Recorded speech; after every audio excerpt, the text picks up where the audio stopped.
Hello, welcome to the show. Once again, here we are. Today, my co-host is Jean Spears as always, and we're going to be interviewing Jeanette Kapansky from Kirkcaldy. So, looking forward to hear what Jeanette's got to say today. Jeanette, would you like to tell a wee bit about yourself? Oh, a wee bit about myself. I'm one of the short-term mediums. I've only been doing this for about 12 years, but absolutely loving it. I privately do things. I do have my own business when it comes to it. But I love doing platform work, love working in churches. The people that I've met have been amazing. It's been a short term, but a lovely term as well. I've met some fantastic people like yourself, Gary. Like, like yourself. So yeah, I do many things. I do healings, readings, spiritual guidance, whatever people are asking for me. Do you know, whatever they're asking from me, I'll try and bring that to the table, so to speak. So yeah, it's been a brilliant journey to take me where I need to be, and it just continues. It just continues to grow, like I continue to grow. So it's lovely. That's good. Lovely. That's good. Yeah. Thank So, you. well, we might as well get started, eh? I'm sure Jean's Yeah. ready, eager to I'm always ready. Yeah, Jean's always ready. Yeah. Oh, Jean, you fire away. Jeanette, how do you feel the spiritualist movement's changed since you joined it 12 years ago? Oh, amazingly changed. When I first started, there was a lot of the older mediums that I looked up to and that I learnt from when I seen them doing platform. And it was that they gave you some guidance. You know, they weren't shy. And if I asked them anything after the service, do you have any information? Do you have any hints? Any guidance that you could give me? And I remember doing my first platform solo. I was so nervous. I was ill. I was so nervous with it. And I remember one medium saying to me, if you don't get nervous before you've done platform or before you go up, then it's time to hang up your shoes. And I always remember that. So I took it not just nerves, my nerves, but spirit energy as well. I only realised that a wee while after it. But for change-wise, there's a lot of new mediums coming up, which is brilliant. You didn't want to see the same faces all the time. Do you know, you want to see up-and-coming mediums. So it's lovely that a lot of churches are giving them the time to come and bring other mediums with them. Do you know, so I've brought some trainee mediums with me. And it's fantastic. They've stood up, their nerves absolutely ripping. Do you know what I mean? But they've done it. And I know one person says to me, you make it look so easy. I went, yeah, but you don't see what's going on inside. But I do love the fact that we're getting new mediums, younger mediums, coming into this movement. And a lot of them do have the respect that we have as well. You know, they do have the respect for the church. They do bring that with them. So it's nice that older mediums are teaching younger ones not only how to be on platform, but how to respect and how to have the mannerisms for working on platform. Okay. Do you run a church yourself, Jeanette? No. Do you realise how much work's involved in running a church? There's a lot goes on in the background which people don't see. They don't see the booking of the mediums. They don't see if a medium doesn't turn up, or, you know, they've got to reorganise things. So there's a lot of work. It has been in my thoughts, but I think I need a little bit more experience to do that, I think. I run one church solo, and me and my friend run another one between us. So we're well aware of the work involved. Excuse me. What would you say would be an appropriate dress code for doing platform work? Or should there be one? Yeah. Obviously clean and tidy, well presented. Taking pride in what you wear, you know, because you're serving spirit, not just the church, do you know? Yeah. And I know some people would say it doesn't matter what you wear, the messages will come. However, you are working in a church, do you know? Yeah. So I generally wear, I know I wear like jeans, but they're black jeans, and always have a blouse on and my, you know, dress shoes, making sure my hair's tidy, do you know, making sure that I'm presentable. And I think it's important. I think it's important when you're doing churches to have that presentation, because you're an advocate for all the other platform workers, you know. So yeah, I think it's really important that you dress sensibly, dress neatly, tidy, yeah, basically like that. Okay. Basically like that. Have you ever been part of the SNU? I was taught my development in an SNU church, and I know there's people that sit on both sides of the fence with the SNU, but I was actually grateful, because I like sets of rules. I like to do it properly, and I think the way I was taught properly, and that gave me a foundation for everything else that I learnt above and over that, for the SNU. I never wanted to go down the SNU road. That's not for me. That just wasn't where I seen myself. So I sort of see myself as a freelance medium, or spiritual medium, if I'll be honest with you. I don't have anything against the SNU as such, but it just wasn't where I was wanting to go. Because I didn't feel that it was me. Okay. Didn't feel it was for me. So I was also mentored by someone from the SNU, and like yourself, I was taught the disciplines and the respects, etc. But I would never go to like Stansted for training, something like that. Have you ever done it? Yeah, I was. I think I was fortunate enough to say that I did spend time through the church, because they take like so many mediums a year, from all the SNU churches, and we are given free accommodation, you know, free teachings, free meals, for the likes of that as well. It was an experience being at Stansted, and when I talk about experience, the hall and the energy, not to mention the many spirits that walk about Stansted, if I'm honest with you. A funny story is I had to chase 2 spirits out my bedroom. But yeah, I was like, no, you're not coming in here, you know, so kept them outside. But it is a lot of teaching, but sometimes, if I'm honest with you, sometimes I feel like the SNU is a bit elite. I think it's you have to pass so many things and so many exams and tests to become one of their mediums. And I think there's a lot of mediums out there that don't have that are excellent mediums, beautiful, excellent mediums, and they don't have the SNU certificate that stands at the back of them. Yeah. So it's some do, some don't. Do you know, it's one of those things. Yeah. So you said you got to Stansted and everything was paid for through the church. Mm-hmm. Was that an SNU church? Yes, it was the church I attended as a development, in my development circle, because I was with that church, you know, a member of that church. I was on the committee for the church as well. And so as I say, I was very fortunate to do that. But it is an expense. The teachings you get taught like every day. You know, you're 9 till 4 every day, and you're getting different teachings. And they go from trance to mediumship to everything else that they cover. Just like what you cover in a development circle. Just exactly what we cover.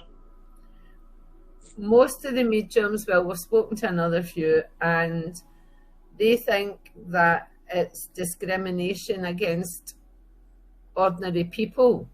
The prices to go to Stansted, if they have to pay their travelling expenses, pay maybe £500-600 for the course, and then pay for their accommodation. How would the poor person get that kind of money? So do you see it as discrimination? I do, but I also see it as why should these people not get the chance to do that just because they're not with the SNU? You know, and it's a shame, because a lot of people are maybe missing out on that experience, or they are missing out on that experience because they don't. I mean, who has £500-600 just sitting? Do you know what I mean? Yeah. And it's not for that. I think we're very fortunate that the teachings that they do at the SNU is the teachings that a lot of facilitators for development groups, they teach that as well.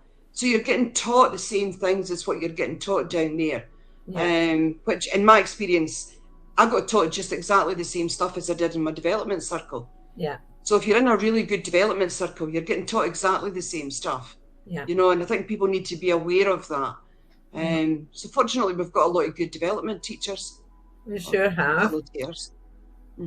So I actually teach it as well. So I know what you're saying. How come I went blank? Gary, have you got a question just now? Yes. So, Jeanette, do you believe that anybody can be a medium? Or do you think you're born with that gift? Or do you think you can develop it once you realise that you've got it? It's a bit of both, Gary, if I'm honest with you. I think when you think about it, everybody on the planet's psychic. Do you know, everybody has that psychic ability, which some would call the fight or flight. Do you know, some would call that. And I think we need to realise that people that say they're not psychic, they definitely are. And if you're starting off with a psychic, it can be grown and it can be nurtured and it can be taken. But it's not for everyone. Do you know, there's a lot of people that I've seen that I can absolutely guarantee that they would be brilliant spiritual workers, but it's just they're not wanting to do that. But I've forgotten the question now. It's like no, I think everybody could be. Yeah, I think everybody could be taught it. I've taught people how to connect to their guides, how to connect to spirit, and it's a belief system as well. And it's not just confidence; it's believing and sensing and feeling. Because when you think of spiritual mediums, there's so many. Do you know, you've got clairsentient, clairaudio, you've got all these types. And I think some people go to development groups thinking they're going to see spirit right away. And sometimes it doesn't work like that. Do you know, sometimes it's enough to sense and feel and be aware of spirit beside you. And you can get loads of information from that. You don't have to particularly see spirit to get that information. So I think both ways, Gary, I'll be honest with you, I think it could be taught. But I also think there's people that have just got that within them. I think they're just born with that within them. I mean, I seen spirit for when I was about 4 or 5 years old. You know, I didn't come into this until about, 13 years ago. But it's always been with me. So I think it's just a case of like, I think the answer to your question is both. I think well, just to ask that question, did you experience anything when you were younger? But you've answered that, eh? How did you deal with that? Yeah, definitely. But at the time you didn't know. Do you know, to me they were just people. You don't know as a child that these are spirits and ghosts, and you don't know this. So it followed me all the way through my life. So I think spirit's always known that I was going to be where I was going to be. I mean, I didn't. I'll be honest with you. I had not a clue that this is where my life would end or start, I should say.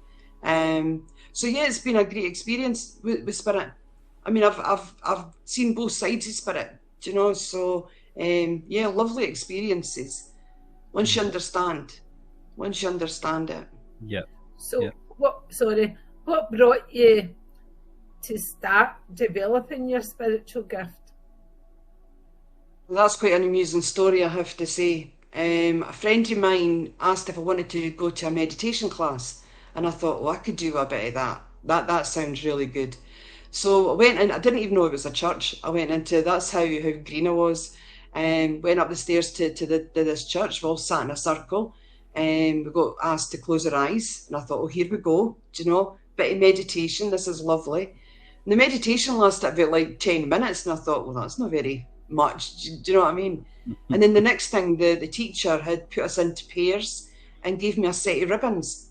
Still, I didn't know what was going on. I'll be honest with you. I didn't know what was happening. And the person I was working with, they were like, just tell me what you feel, tell me what you see. And all this stuff come into my mind, you know, and every time I said something, it was like, yeah, that's right. And I'm still sitting there going, I don't know what this is, you know. So after a few weeks, I realised what was going on. And it was just amazing. I loved my development group. I miss it still to this day. So was it a mistake that I went that night? Or was it spirit pushing me to go where I needed to go? You know, I think the spirit's got a lovely way of guiding you to where you need to go, to who you need to meet to do your journey. When I went to start, we didn't actually go to start. I had been evacuated from the Middle East after the Iraqis invaded in 1990. So I came home and my sister said, oh, come on, we're going to the spooky church. And I said, what are we going there for? She said, oh, it's a great laugh. She said, this girl we know who's married into the family, she was there last week and she said it was a great laugh. So the girl in question, her brother had been murdered, and they gave his new trainers that he'd only worn that day, gave them to my cousin's son. And they went to the church and the woman said, what you doing wearing my trainers? So this is what got us in there.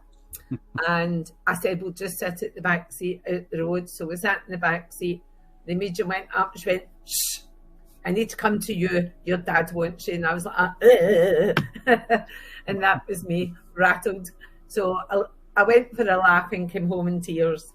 So that's where I started. Sitting at the back has no relevance at all. People do it all the time. No. I'll sit at the back and they won't notice me. No.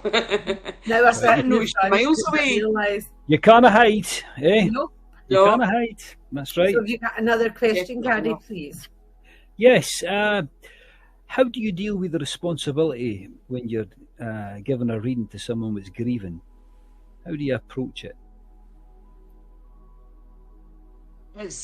That's where I would probably say a lot of my psychic comes in. You know, your intuition, your gut instinct comes in. So I connect with the person like that. On a private reading, I would connect with a person like that. And you kind of get a view or an overall view of how they are, you know, before you even start. You can sense and feel it off them. You know, you could feel grief. You could feel the sadness. They might be sitting there smiling, but the smile covers things that's there. I get a wee bit upset when someone cries when I'm giving them a reading, because I feel so bad that what I've said. However, we understand now that when people cry when they're given a reading, it's a healing process. They're healing through the tears, and I know that might sound a bit weird, but it's a good thing and a bad thing at the same time for that as well. I am very much aware when I'm giving readings. If someone does get overly upset, I tell them all the time, I'm like, if you need a few minutes, just let me know, do you know? And I've said it off platform. You've heard me saying it. I've said it off like private readings. I'm very much aware. And I think when you understand grief, when you've been through a really strong grieving process, I mean, I lost my dad, and that was really, really hard. So you have to have an understanding, I think, you know, when you're giving readings. I think you need to have it's beyond empathy. It's an understanding of how the person feels. So I'm very much aware of giving readings, either through platform or privately.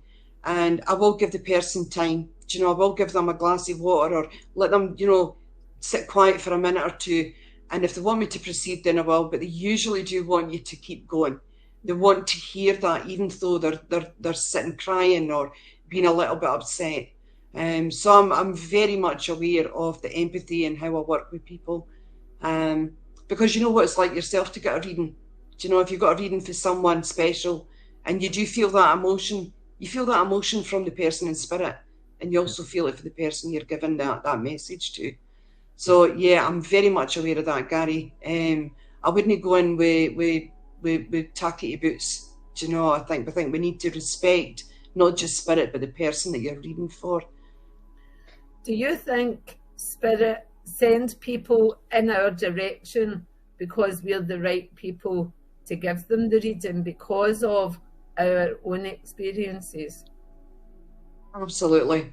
I just had this conversation last night in one of my groups, and in a hall full of readers or in a hall full of mediums, a person can walk in and they won't know why they're going to that person. They won't know the why.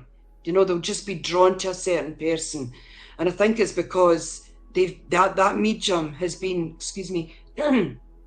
that medium's maybe been through the same experience, you know, that person's going through. And I think we're very much drawn to who we're drawn to. Yeah. And it's just, as I say, sometimes you don't know the why. But the minute that person sits down and you start reading for them, you're understanding, oh my days, I've been through that. I know what they're going through. So again, it gives you that connection with the person. And it also gives that person a nice comfort that they know that you know what they're going through. Yeah. Very important. Yeah. Yeah. Do you think spirit make our life have a lot of trials and tribulations to enable us to work with people? Oh, definitely. I love how spirit work. I do. They just put you in the right place at the right time with the right person, for spirit to do that. And they're so good at guiding us. Do you know, they're so good at helping us and guiding us. And since doing this, I do have a deeper understanding of spirit. And it's just truly amazing how they help us and how they work with us. It's just a beautiful experience. Again, I've forgotten the question. I do apologise because I just start talking, so I'm so sorry. No, that's what it's about. Do you always listen when spirit guides you? Oh, that's a good. Oh, dearie me. I was guided about 5 years ago to work with angels, and I have to be perfectly honest with you. I didn't think I was worthy enough to work with angels because I thought they were, you know, these higher beings, and I thought, what would they want with me? Do you know, I'm just me. I'm just who I am. And about 2 years ago, I started doing angelic Reiki and connecting to. Have you had angelic Reiki? No. Yeah, yes. I've had everything. Oh my days. It is, I mean, I love you say Reiki, but see angelic Reiki, when that room starts to fill with angels and with your angelic guides, and you know, everything starts to work around that person. I've got goosebumps just talking to you about it. So I think they do exactly what's there. But you've also got freedom of choice. Do you know, you've also got, you could choose whether to do it or whether not to do it. Yeah. But at the end of the day, most of us do it. Do you know, most of us follow what they're asking. I love when they come to me, like sometimes in dreams or things, and they give you that guidance, and it's like, right, this is where I'm to go, you know. So do you believe that everybody's got guides and angels then, Jeanette? I actually do. I actually do believe that. I mean, people call them our guardian angels, do you know? And when I've been working with students and they connect with their spirit guides are right there at the back of them. They've been waiting for this moment to come and connect with this person. And it's such a lovely thing to see as a person connecting with their spirit guide. Do you know, it's like the two of them become one, and it's just absolutely amazing. Yep. But angels, guides, how many times have we seen feathers, pennies, do you know, robins, magpies? The signs are all absolutely all around us. I love a good skeptic, though. I must admit, Gary, I do love talking to a good skeptic. Do you know? That was my next question, because I know that people watch this. I must be psychic. Well, the way I see it is people are no into this, right? They might come across the channel and they might watch it, you know. So the sort of questions that I'm asking is so that they can say, well, I must be a guide as well then. You know what I mean? So, but yeah, skeptics, how do you deal with skeptics, and how do you deal with somebody which you're on the platform, you're working, they're sitting in the audience, you're trying to give them the reading, you know, you've got their dad or someone with them, but they're no accepting it, they're playing hard. Do you know what I mean? How do you deal with that? Absolutely. My tutor told me 3 no's and you move on. 3 no's and you move on. And it's so sad because you know that's that person's dad or granddad, and you know it is. And they're, at the same time, people come to spiritual churches, but they're maybe not ready. Do you know, they want to come and have a look. They want to come and see what goes on, but they're maybe not ready for the message yet. Do you know, maybe it's too raw. Maybe the person just passed. Do you know, or they've maybe still got a lot of feelings that's there. So they will say no to you because they understand that it is that person. When you describe someone to someone and you know it's there, but they're maybe not ready. Do you know, so are they a skeptic or are they not ready? Skeptics sometimes come to the church just to have a laugh or just to see what goes on. But if they're not willing to take that message, I never force a message on anyone. I never force information on anyone. I just open the door, give the information.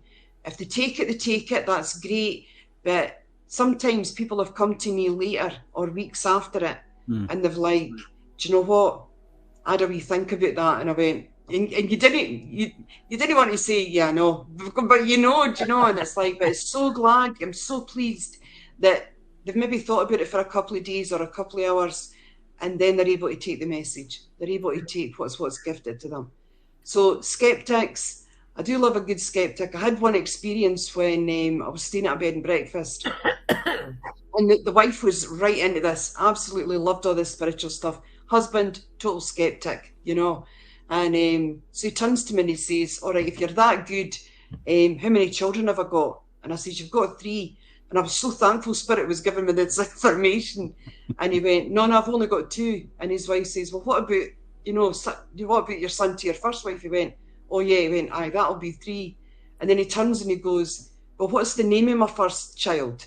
And I went, Derek. And he goes, nah, this is too spooky. And he just walked away, and he was like, and I thought, do you know, see, when I went up to my room, I was like, thank you so much for giving me that information, you know.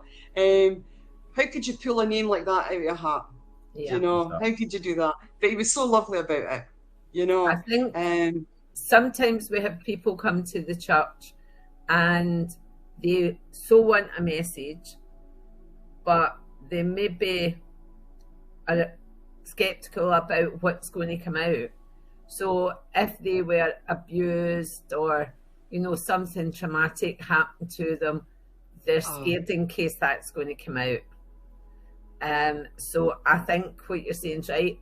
The timing is everything, but it's got to be their timing. Oh, absolutely.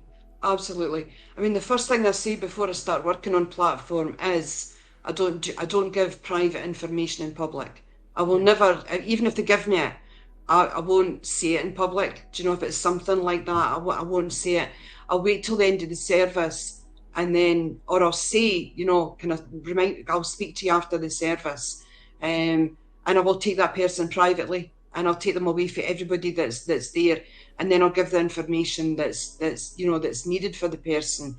There is some mediums that don't have a filter on platform, and I find that very offensive, and I find it, I've heard some mediums saying some shocking things off a platform that I would never even say, you know, but I know my standards are my standards. I mean, one of the things that someone said is that the person had lost a child, but without using the word, it was like it was at their own choice. Do you know, it was their own choice to not have that child. And this medium actually said the word, and I sat there and I was so shocked. You don't know who's sitting next to that person. Do you know, you don't know. Maybe they've not told anybody that they did that, do you know, but they've got their mum or their family there, you know. And they also don't know what's going on in their life or why they made that decision. They could have been sexually assaulted or anything. People need to stop judging other people and look after themselves. Absolutely. I mean, to me, the loss of a child's the loss of a child. Yeah. You know, and I can't even imagine that, having to make that decision, you know, but to say that in platform, in the middle of a church, I think you need to have a wee bit, what's the word I'm looking for? Not decorum or that, but just you know, choose your words. You know, choose your words wisely when you're doing that. As I say, you don't know who's sitting next to that person. What if they haven't told anybody? Yeah. You know. Yeah. So, yeah. Yeah, some people didn't think for the open the mouth. Yeah, they just come out with it. They've not got. A lot of people didn't think for the heart. That's the problem. They're not working for the heart. You know what I mean? If you're working for the heart, you would never come out with anything to upset or harm anybody. You know what I mean? You wouldn't want to do it. Definitely not. Yeah. I don't even think I would say that in a private reading. I don't think I would say the word abortion in a private reading.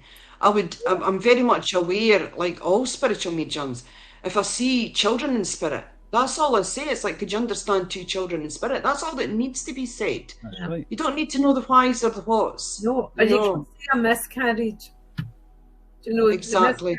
Miscarriage implies that it was the Almighty that took it away, and nobody needs to know any different. Exactly. Well, it's just the same thing that what you're saying is that also when you're getting, when you're a medium and you're getting information, right? people didn't speak about this a lot, but the most information, they'll just give you wee snippets. They're no needing you to add legs on to the end of it and mark up a complete story, because that person will not understand it. If you just say what you got rather than add to it, that person will understand it like that. Yeah? See, I always say it's like a jigsaw. They give us the pieces and you need to put them in and let them fit your life, or tell us they don't fit. Yeah, that's right. Absolutely. And if we add your pieces to that, the person then doesn't understand it. Because it's never they're saying no, because you're just stuck to what you got told rather than adding your mind's bit to it. But so I'm trying to think what else I want to ask you, Jeanette, because I've got so many things I could ask you. How do you deal? Have you ever dealt with any earthbound spirits? Yes, absolutely. Yeah. I moved into this house 21 years ago, and before I even put the furniture in, there was an old man sitting in a chair at my window, and I just looked at him, and he looked at me, and it was, I mean, I love when spirit do that, you know, and it's like, oh my days, you can see me.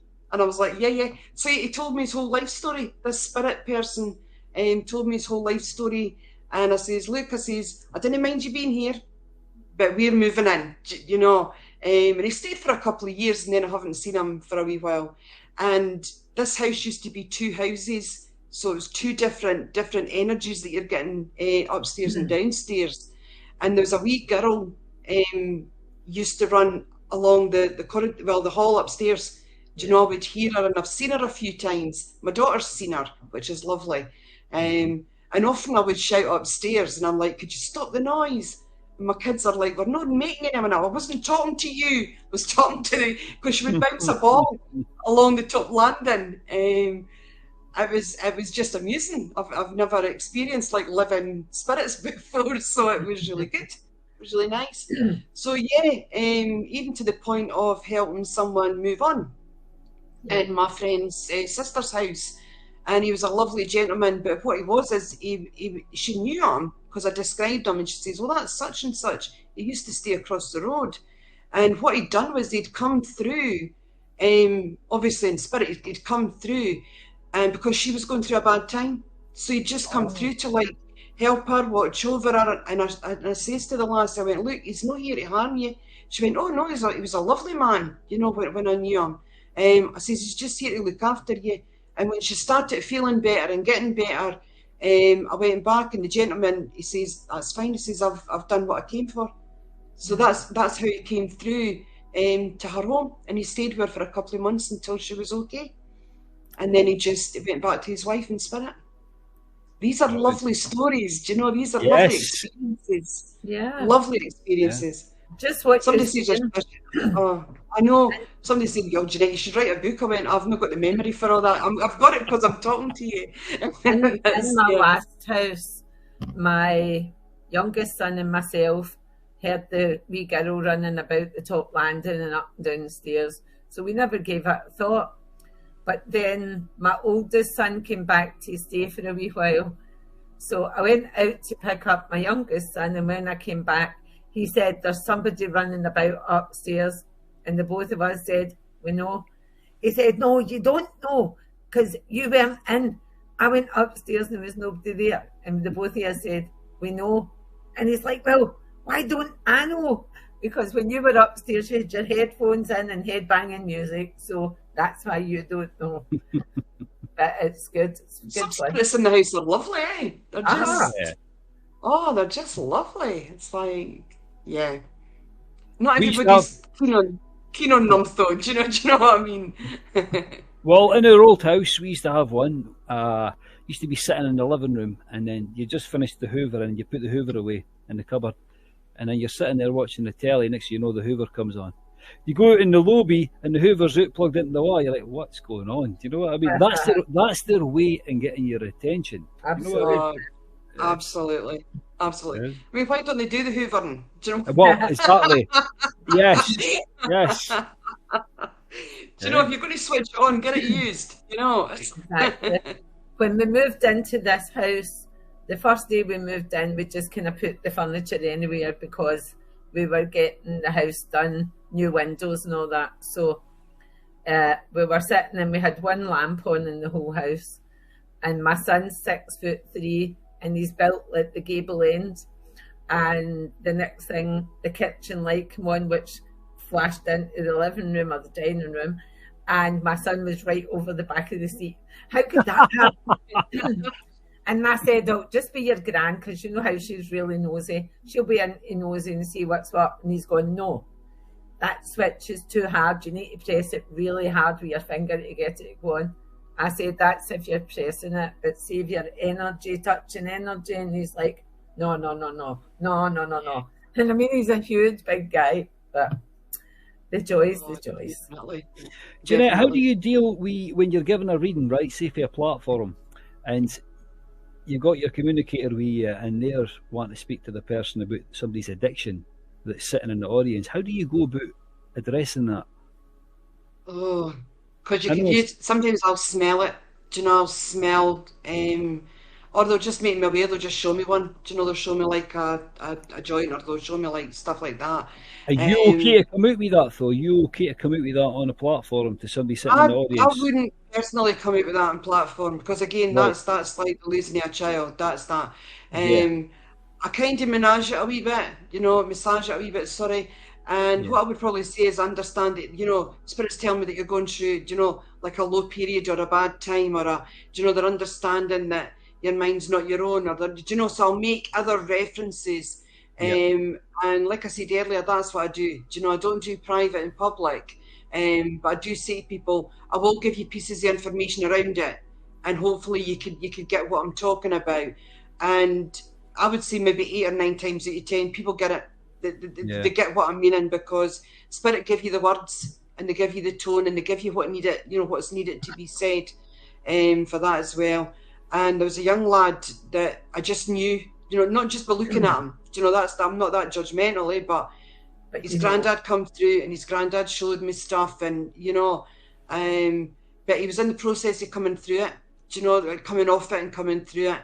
And I just says, look, your granddad says that you've got a long road to walk, but he's got to be right at the back of you, so just remember that.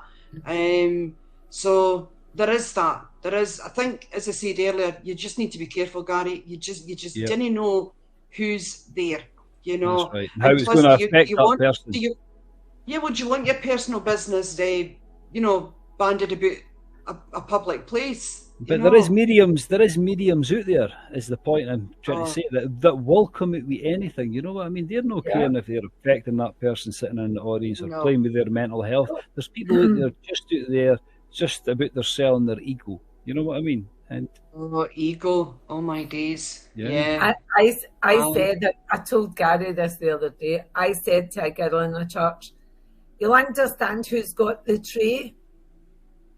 And she said, for the kitchen. I said, no, darling, the one that goes under the couch. And then they're all going, she went, I said, well, that's okay then. I'll need to remember that one. To remember that one, because that's a good one. Well, I'm not referring to any drugs, but they're getting the message. Yeah. Absolutely. You could use so many other words apart from what you need. Do you know, you can hit that mark without embarrassing somebody or without humiliating somebody, you know. That's right. That's important. They're not there to be embarrassed or humiliated. They're not there to have a go at, you know. No. We've all got things in our past, and we've all got stuff that we've done. There's none of us sitting here perfect, you know. Do you not think the first thing a medium should learn is do no harm? Correct. Absolutely. It's got to be the first thing to learn. Yep. But you know, I think it's because it depends on who's teaching. Do you know? Yeah. I mean, I've heard, you know, I've got people that have joined my group, and I've heard some stories about how they've been taught and what they should say and what they shouldn't say. No, never mind what they shouldn't say, what they should say. And it's so coarse, and it's so, oh my days, you know. So when I start saying things, I'm like, oh, I wasn't taught that way. I went, no, but this is the way that if you're going to do platform, you have to have respect, and you have to have respect for yourself as well. I mean, if you're just coming out with any old things, how many bookings are you going to get? Do you know how many churches are going to put up with that way of being? You know, and it's much harder to undo it than it is to teach it properly from the start. Absolutely. Absolutely. It's just, I think I loved learning for the older mediums because it's like, I never had grandparents, I never know my grandparents. And I think learning for the older mediums, they taught a lot of good values and they taught a lot of good stuff. But because how they were taught. So there's nothing wrong with old school teaching. No. You know, I think it's very important, old school teaching. I think we need to go back there. Absolutely. Absolutely. Would agree. I would agree with that. Yep. Yeah. Mm-hmm. Yep. Absolutely. I mean, it's as I say, whether it's on platform or private, you should still have respect for that. You know, you should still. You don't want to upset somebody too much, you know, but you want to get the point across. You want to get the spirit's point across, or their granddad's or grand's point across. I love when the grands come through because they usually come through to like kick somebody's bum. And I'm being very polite when I said, I know I was watching what I said there, Gary. And they'll come through to do that, you know. And you sometimes I got their sleeves up, they're ready to go. Oh no, the sleeves go up, and it's, you know, the minute I say I've got your gran here and I roll my sleeves up, and they kind of sit and go, oh no, she told me this last week, you know. And I says, well, you're not listening. If I tell you more than 3 times, you're not listening, you know. A lot of them back then, the grannies would have swore like troopers. So, I mean, I've got different ways of saying that as well. Sometimes I say, oh, they spoke fluent French, or sometimes I say, oh, they liked a wee sweary word, everyone in the sentence, you know, that kind of stuff. So there is ways of doing that as well. Yeah. Some spirits, when they come through, they're just so funny. They're just so, do you know what I mean? Oh, they're lovely. I love the cheeky ones. Cheeky funny. Yes. Yes, definitely. Definitely. Right, Jeanette, so could you maybe discuss a wee bit about, for people that watch this, about intuition and how they should go about learning to develop? Intuition. There is a lot of like groups that, I mean, I basically start with psychic. Do you know, I think your intuition is really, like I said, really important. So when I'm doing a group, we do like about 6 to 8 weeks of psychic work. Do you know, I get them tuning in, understanding. All the exercises that I do in my groups is to do with like instinct and tuning into stuff. So it is like really important, and I think tuning in is really good because if you're in a group, it's I hope you get pushed in a group, because I think you should get pushed in a group. You should get pushed to like exercise more and do more stuff.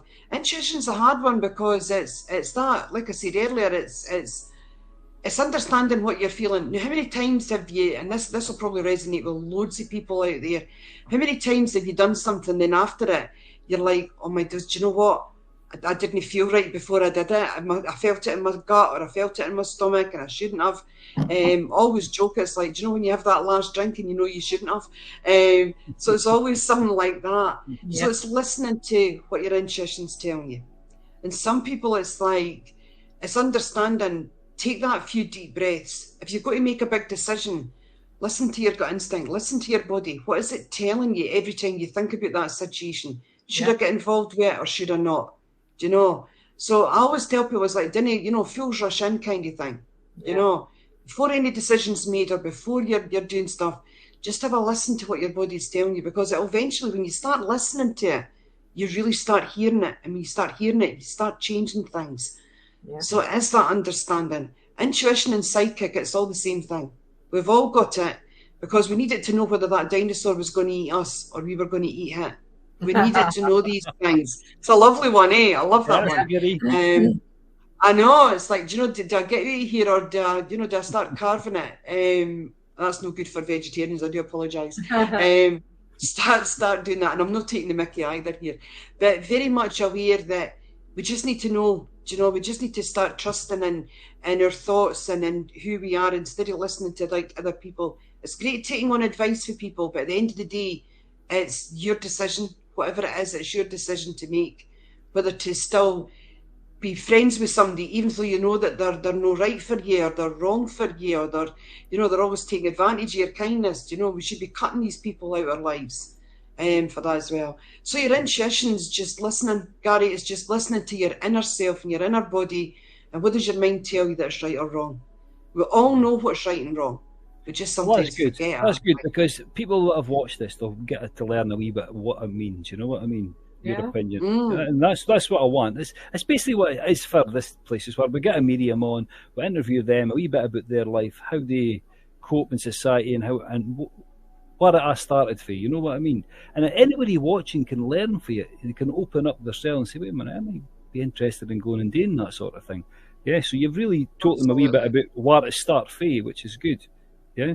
Well, that's good. It's like we've all got that. Do you know when we had like house phones, and sometimes you would know who was calling, but do you know what I mean? We didn't have caller ID or anything, you know, and you would kind of know, or you get that sense and feeling that something's maybe no right with somebody, so you'll give them a call and they've maybe got a cold or a flu. Do you know there's something there for that as well? Or how many times have you thought about somebody and then 2 days later you met them down the high street?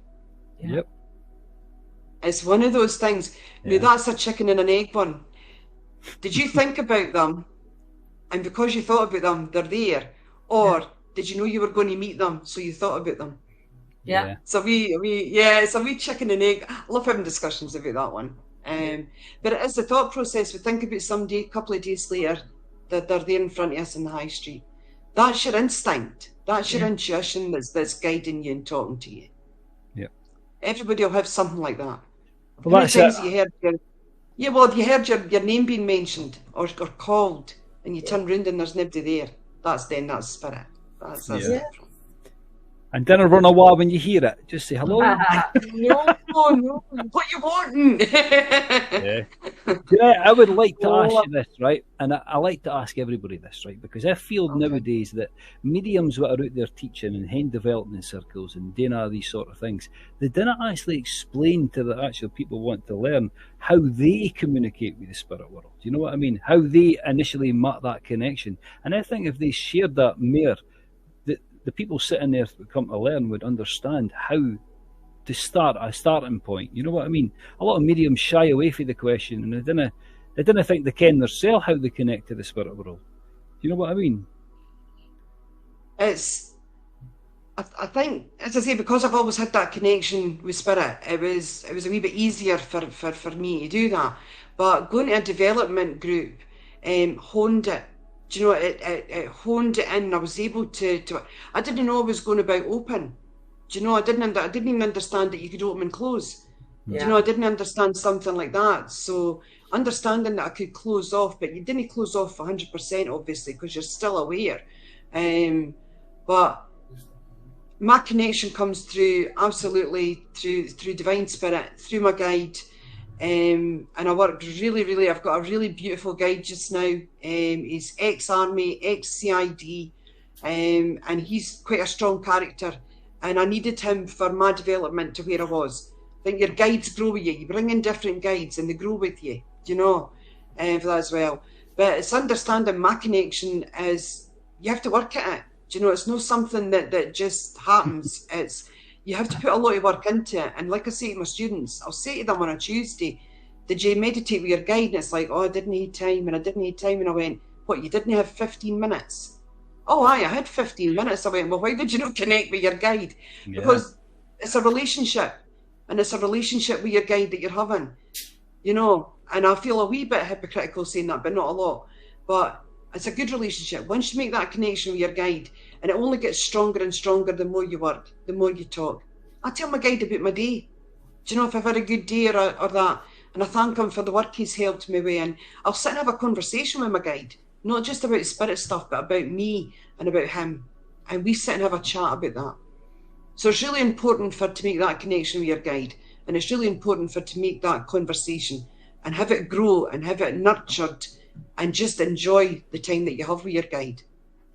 And then once you're at a certain stage, he'll step back and then another one will come forward, you know. So it's nice. We've got guides for all different things. I've got my healing guides, my spirit guides, my language guides. They're all lovely. So it is. It doesn't fall in your lap, Gary. We know that. Do you know? It's something that if you really want to do it and you really want to work with spirit, you have to put the work into it, you know. It's a good feeling, like, yeah. Right, Jean, what else have you got anything ready to? No, I think that's about us. I think that's fine. Yeah, I think we've enjoyed this interview. I think you've been honest, you've been open, and some of the stuff that you've said will help a lot of people. Okay, point a lot of people in the right direction. Different because the last two people we interviewed have got a church, whereas you're different, so it's a wee bit different questions. Mm-hmm. No, I should advertise myself as a freelancer. Do you know, a freelance spirit worker? I go where I'm invited, Barry. Do you know what I mean? I go where I'm invited. But yeah, I hope people have taken something from it, because, like you say, if they didn't know, do you know? So this is a lovely thing that you are doing. By the way, I'm not just saying that because I'm on it. It's a lovely thing that you're doing to open doors and open things up for people to get a better understanding of what we do and how we work, and we all work differently. You know, so it's been great. It's been quick, but it's been great. Yeah. Jean's asking, Jeanette. Jean's saying, would you come over to Glasgow to do something in Glasgow for her? Oh, I would love to come over to Glasgow and work with you. And what capacity? We'll just need to wait and see. I'm one of these. Like, let's see what goes on. Absolutely. What's happening? It's not going to be this year because we're packed full for this year. We're winding down this year, eh? Yeah. No, get in touch with me, Jean. That would be lovely. Okay. See, as long as I get invites, I'm okay. Well, so people, thank you, Gary, and thank you, Jean, for the invite. Thank you very much. Well, everybody, thank you for watching the show today. I'd like to thank Jean Spears, my co-host, and I'd like to thank Jeanette Kapansky for joining us. Until we meet again, thank you. Okay. Bye. Thank you now. Bye-bye. Bye.